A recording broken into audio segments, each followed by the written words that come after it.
Students, स्वागत है आपका स्टूडेंट टाइम पे। तो स्टूडेंट्स, आज से हम देखने वाले समास। और स्टूडेंट्स, अगर आपको वीडियो अच्छा लगा तो आपको लाइक कर देना है और हमारे चैनल को सब्सक्राइब भी कर देना है। आइए हम फटाफट से देख लेते हैं समास क्या है, इसके बारे में सारी जानकारी हम ले लेते हैं। और अगर आपको कोई पॉइंट ना समझ में आए तो आपको हमें कमेंट कर देना है। और अगर आपको फिर भी ना आए, क्योंकि हम उसको कमेंट करने के बाद उसका जो सोल्यूशन है वो तो आपको देंगे ही, फिर भी ना आए तो आप हमें बताइएगा। हम आपके लिए बहुत ही कमाल की ट्रिक वीडियो बहुत ही जल्द लाने वाले हैं। तो क्या है समास? दो या दो से अधिक, दो या दो से अधिक शब्दों से मिलकर, कैसे? शब्दों से मिलकर बनने वाले शब्द को समास कहते हैं। बनने वाले शब्द को क्या कहते हैं? उसको समास कहते हैं। अगर हम एक एग्जाम्पल देख लें, क्या है? राजकुमार, राजकुमार, दही बड़ा, पीताम्बर, धरोहर। ये इसका ये क्या है? इसका एक एग्जाम्पल बहुत ही आसान तरीके से हो जाता है। अगर इसको समझने की कोशिश करें तो देखिए, दो या दो से अधिक राजकुमार, ये दो शब्द से मिलकर इसमें क्या होता है? इसमें एक प्रकार एक नया अर्थ उत्पन्न कर रहा है। दही बड़ा, पीताम्बर, पीला है अंबर जिसका, धरोहर। ठीक है, ये सारी चीज़ें हैं जिसको हम अच्छे से डिस्कस करने वाले हैं। इसके आगे अगर हम समास के कुछ प्रकार की बात करें तो यह कुछ इस प्रकार से छह, इसके जो प्रकार हैं, छह प्रकार हैं।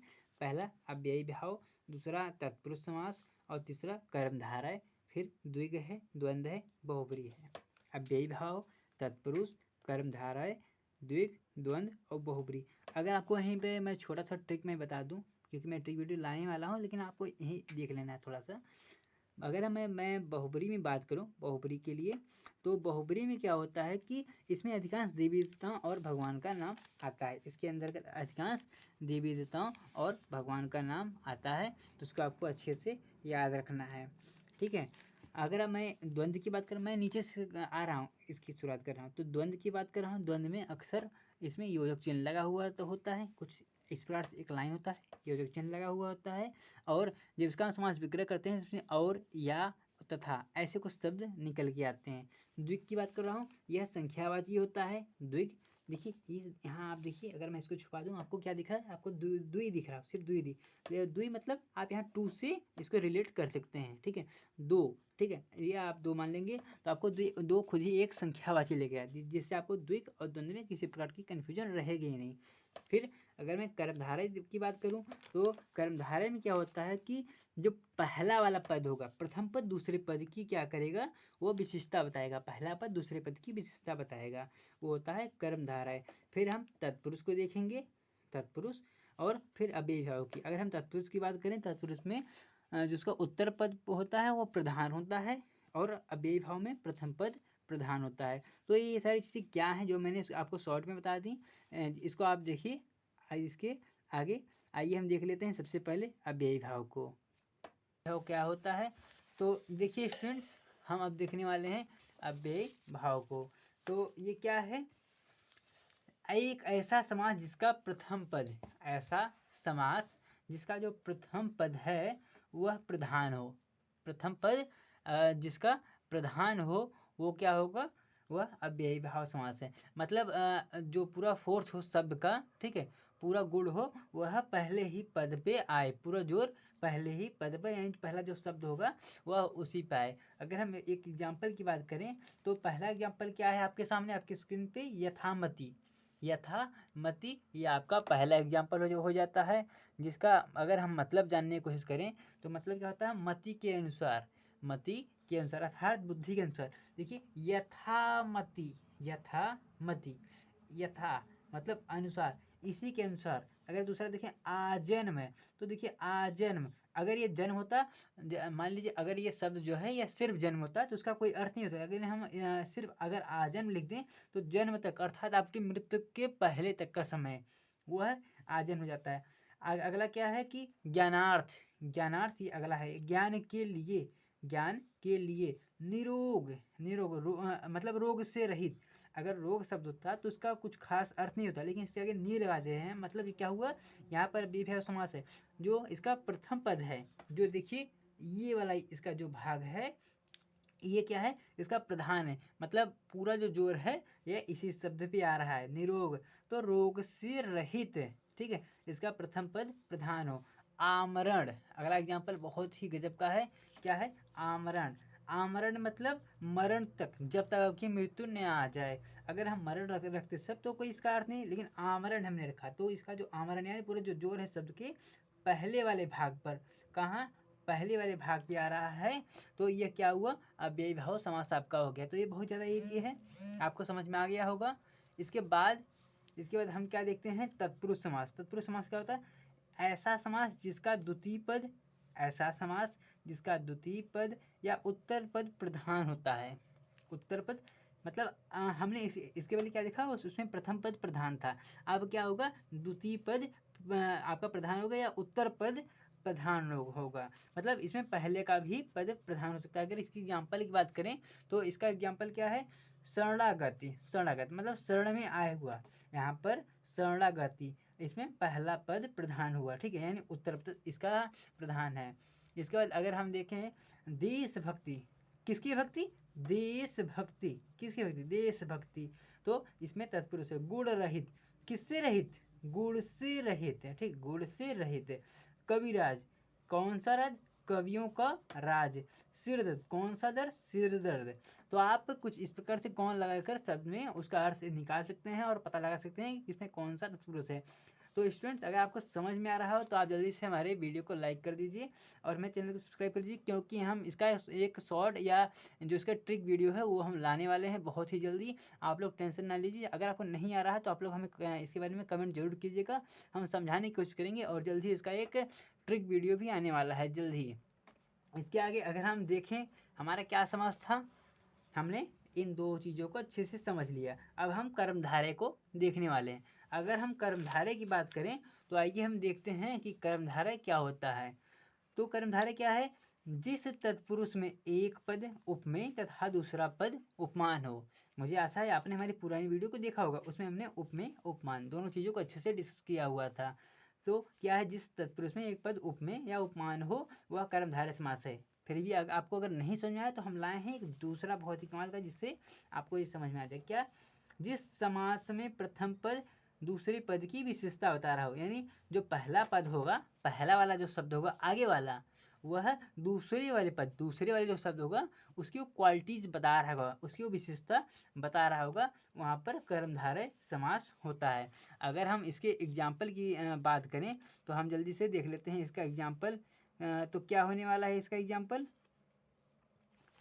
देखिए इसका एग्जाम्पल आपके स्क्रीन के सामने आ गया।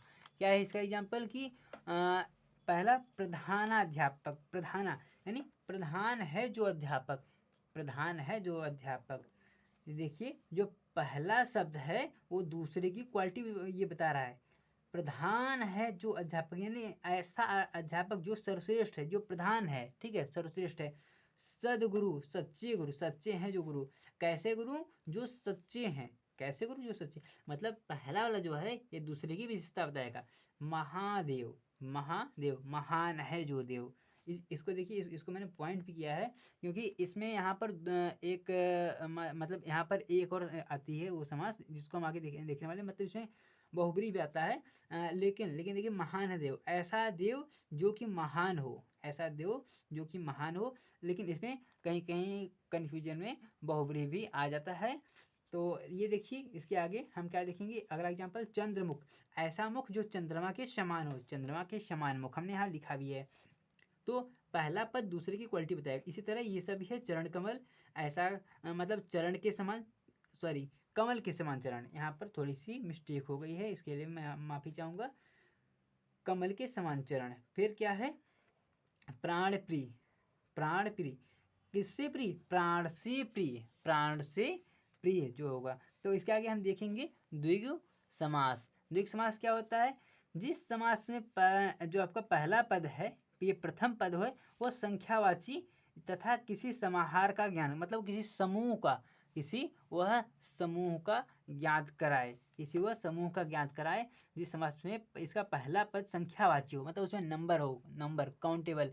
इसकी एक बहुत ही कमाल की ट्रिक है जिसको हम अगले अपने जो उसकी वो ट्रिक वाली वीडियो होगी उसको हम आपको बता देंगे। तो आप जल्दी से में इसके मतलब आप में जल्दी से सब्सक्राइब कर लीजिए, जिससे जो उसकी नोटिफिकेशन हो वो आप तक ज़रूर जाए। तो क्या है कि जिस समास, अगर ये आपको नहीं आया होगा तो हम दूसरा भी लाए हैं, क्या है कि जिस समास में प्रथम पद संख्यावाचक हो तथा वो किसी समूह का ज्ञात कराए, वही चीज़ है, बस थोड़ा मैंने इसको आसान करके लिखने की कोशिश की है। जिस समास में प्रथम पद संख्यावाची हो, यहाँ क्या था, प्रथम पद संख्या तथा कि समाहार का, तो समाहार मतलब समूह होता है, ठीक है, ज्ञात कराए। अगर हम इसके एक एग्जाम्पल की बात करें तो इसका हम एग्जाम्पल क्या देखने वाले हैं, ये है चौपाई। चौपाई 4 पदों का समूह, कैसा, 4 पदों का समूह। नवरत्न, कैस, कितने रत्न, 9 रत्न। चौपाई में देखिए 4 आ रहा है, 9 में, नवरत्न में 9 आ रहा है। दोपहर में 2, दोपहर, दोपहरों का समाहार। यहाँ पर देखिए संख्या है 9 ग्रह, कितने ग्रह, 9 ग्रह, 9 ग्रहों का समाहार। समाहार में मतलब समूह, समूह होता है। तो ये दोपहर। अब आगे हम देखने वाले हैं बहुव्रीहि समास। क्या होता है कि जिस समास में न पूर्व पद प्रधान होता है न ही उत्तर पद, इसमें अन्य पद विशेषण होता है, अन्य पद विशेषण होता है। कहने का क्या मतलब है कि हम जो वर्ड पाएंगे उसमें क्या होगा, जिसका पहला वाला वर्ड न वह प्रधान होगा न दूसरा वाला वर्ड, ठीक है, न पहला न दूसरा तीसरा, मतलब कुल मिला के जो दो शब्दों, जो वो दोनों शब्द होंगे उन दोनों से मिलकर जो एक नया वर्ड बनेगा वह क्या होगा, वह विशेषण होगा, और मेन वही आपका होता है। या अगर आपको ये हम ट्रिक इसमें बता दें, क्या है इसका ट्रिक, इसमें अधिकांश देवी देवताओं या महान पुरुषों का नाम आता है, इसमें अधिकांश देवी देवताओं या महान पुरुषों का नाम आता है। अर्थात बहुव्रीहि में हमें क्या याद रखना है कि बहुव्रीहि में अधिकांश देवी देवताओं या महान पुरुषों का नाम आता है। और अगर इसकी एक उदाहरण की बात करें तो देखिए दसमुख, दसमुख, तो इसका क्या होगा कि 10 मुख हैं जिसके, जिसके अर्थात रावण। आप एक बार याद कीजिए कि आखिर 10 मुख थे किसके, 10 मुख थे रावण की। तो यहाँ पर देखिए रावण सुर असुर देवता महान पुरुष, रावण भी तो एक तरह के वह महान पुरुष ही था, क्योंकि वो काफ़ी ज्ञानी था। तो इसमें क्या होता है, बहुव्रीहि समास से आपको ट्रिक के माध्यम से याद रखना है कि यह इसमें अक्सर देवी देवताओं और महान पुरुषों का ही नाम आता है। अगर हम किसी दूसरे एग्जाम्पल की बात करें, क्या है कि लंबोदर, लंबा हो उदर, उदर मतलब पेट, लंबा हो उदर जिसका, अर्थात श्री गणेश, श्री गणेश। तो लंबा हो उदर जिसका अर्थात श्री गणेश। इसके आगे देखते हैं महान आत्मा, महान है आत्मा जिसकी, अर्थात कोई, कोई विशेष व्यक्ति, कोई महान पुरुष जिसके बारे में बात हो रही है।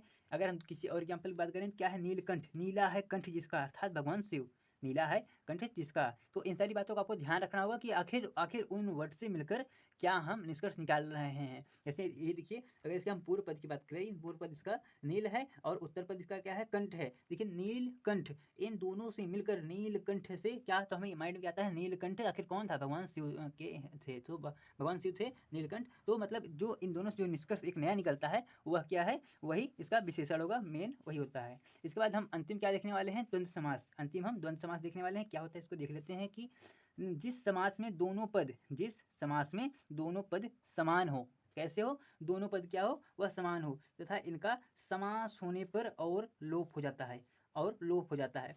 मतलब ऐसा पद जिसमें दोनों पद एक ही तरीके से हो, वह समान हो। जैसे अगर आपको ये नया समझ में आ रहा हो तो इसके लिए हम कुछ और भी एक लाए हैं परिभाषा आसान सा। क्या है, दो पद, ऐसे दो पद जिनकी मध्य योजक चिन्ह होता है।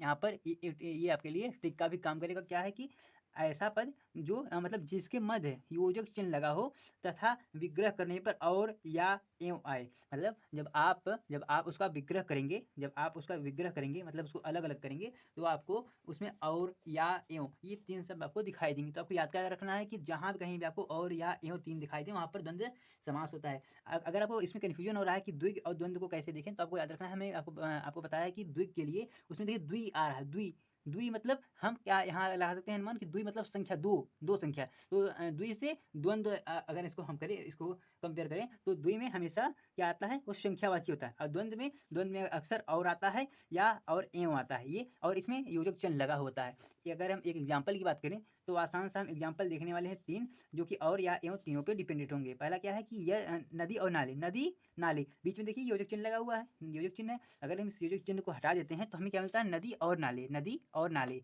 ठीक है। यहाँ अगर देखें ऊंच नीच, बीच में योजक चिन्ह लगा हुआ है, तो क्या होगा, ऊंच या नीच, ऊंच या नीच। अगर हम देखें गुड़ और दोस्त, बीच में भी योजक चिन्ह है, तो हमें इसी योजक चिन्ह से हमें पता लगा लेना है, योजक चिन्ह से ही, कि इसमें कौन सा समास है। याद रखना, जिसमें योजक चिन्ह हो तो उसमें द्वंद्व समास होता है।